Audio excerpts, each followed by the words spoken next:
नमः।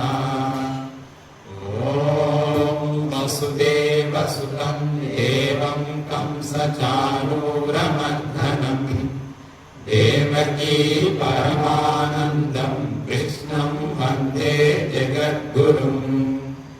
ॐ नमोऽस्तुते व्यासविशालबुद्धे पुल्लारविन्दायतपत्रनेत्रा येन त्वया भारततैलपूर्णा प्रज्वालितो ज्ञानमयप्रदीपः।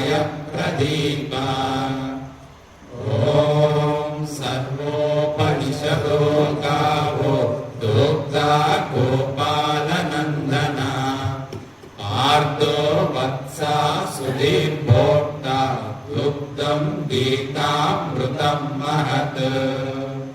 ॐ श्रीकृष्ण परब्रह्मणे नमः। सद्गुरु परमात्मने नमः।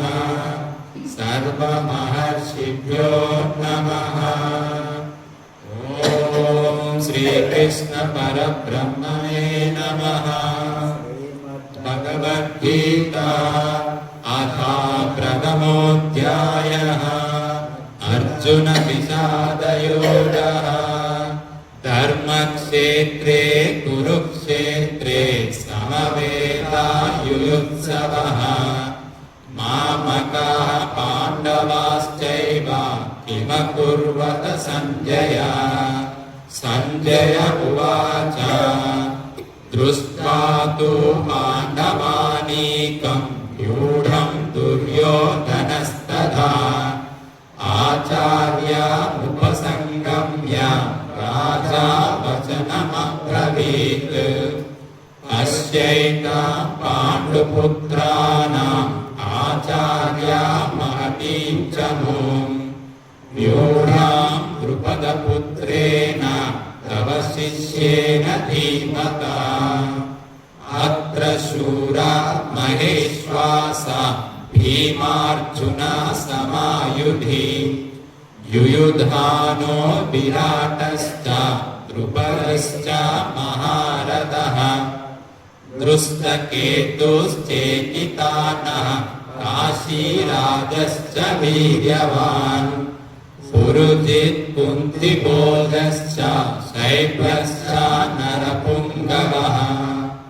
युधामन्युश्च विक्रान्ता उत्तमौजाश्च वीर्यवान्।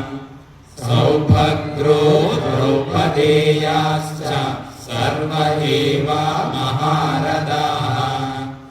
अस्माकं तु विशिष्टाये तानि बोधा द्विजोत्तमा।